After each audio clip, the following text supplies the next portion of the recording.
Guys, the Chicago Bears are officially on the clock. If they use all 10 minutes, did they boo him? Did the Detroit fans boo him? I hope they did. Sure. Oh my.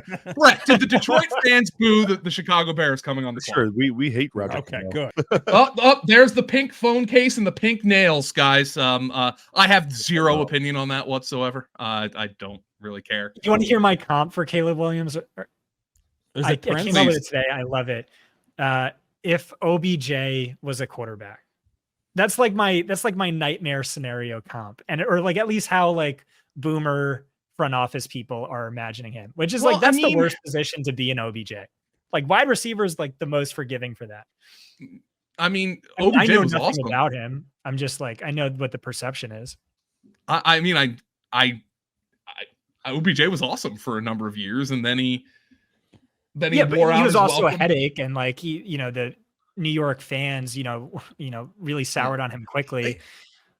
If there's any, like, how we were just talking about how he, is crying with his mom, and then his stock dropped, but like that's a real thing these front offices are talking about, absolutely. And like teams are going to be downgrading him based on that, and like that's the position like you can't be soft at, and so if like they just think you're soft, that's a nightmare. Like Eli Manning won 2 Super Bowls because the guy is just immune to pressure and like feels no emotions, and you have to worry when things go south how he's going to react to that. Wait until you hear this one, by the way. I promised my mom I would send the link because my mom, I'm a mama's boy. My mom misses me, and she's like, she loves all this, even though she doesn't understand what's going on. Too, right? Wait until you hear this one. Mom, Joe, who is that good-looking guy above you? Hey, what about me, Deb? What's going on? What about the guy she knows you, side? Tom. Oh, she knows Tom. She knows Scott has a mullet. I'm engaged now. Don't worry, I won't. Yeah, Scott's engaged now, Mom. Sorry about that. I got to give a shout out to Deb for placing, second in our in my NCAA bracket challenge there, Joe. My mom is the first entry in all my pools, by the way. I love your text from your mom that you like screenshot and post on Twitter and post in her Discord. But my mom wins the best mom text. It was a group chat with me and my stepdad, and my mom was like, they had just landed Aaron Rodgers, and my mom texts, knowing the Jets, he's going to get hurt on the first play. Close, pretty close, very close. Just a couple plays off. Hold the phone. I just got another text from my mom. Joe, I will kill you. So, oh geez, okay, no more spreading. My sister just said, "Mom, that's in text message. You don't want that in writing." Dan Brown says, I need more Joe's mom's Sixers takes. You do not need my Sixer takes right now. They were freaking screwed, and I'm not watching the damn game for obvious reasons. So that's the last thing I need right now. My wife, by the way, big Sixers fan. She's downstairs. She has Hallmark movies on right now. She's not watching that crap. She doesn't need no draft either. She's just gonna flip it on when the Eagles she hates on, the draft. She's like, she told un-American. Me, she told me to tell her when people with cool names are taken, and she is very obviously already picked her favorite. It's like the ultimate reality TV show. She doesn't. Can I guess who it is? Yes. Kool-Aid McKinstry. Yes, it's Kool-Aid McKinstry. She was a big fan of Sauce Gardner 2 years ago. So Kool-Aid McKinstry is her.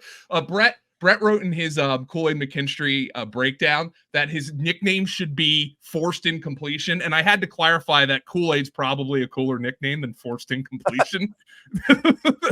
Forced Incompletion McKinstry isn't as great. The Chicago hard Bears, off the tongue too. Yeah. The Chicago Bears are torturing us all.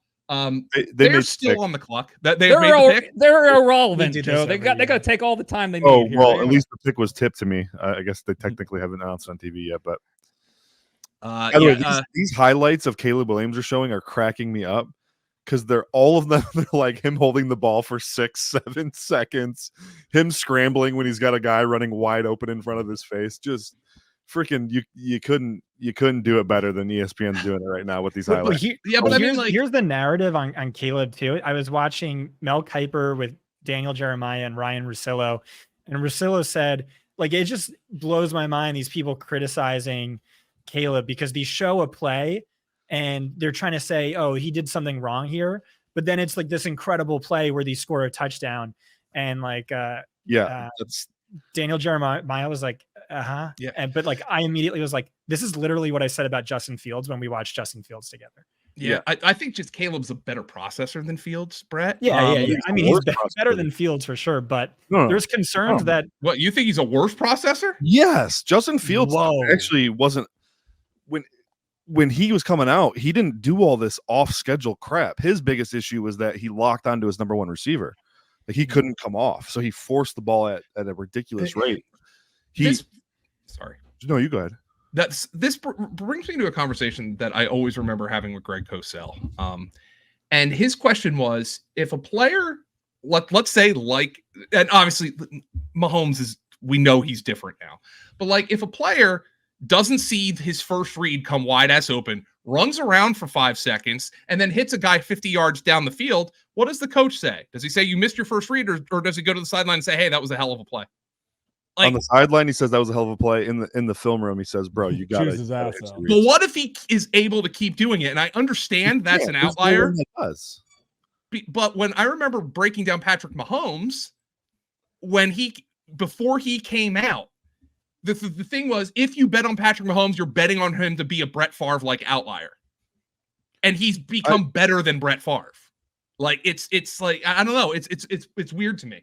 Obviously though, Caleb gives you the rushing upside as well for fantasy, which we like. And that's why he's going to be drafted as a top 12 fantasy quarterback.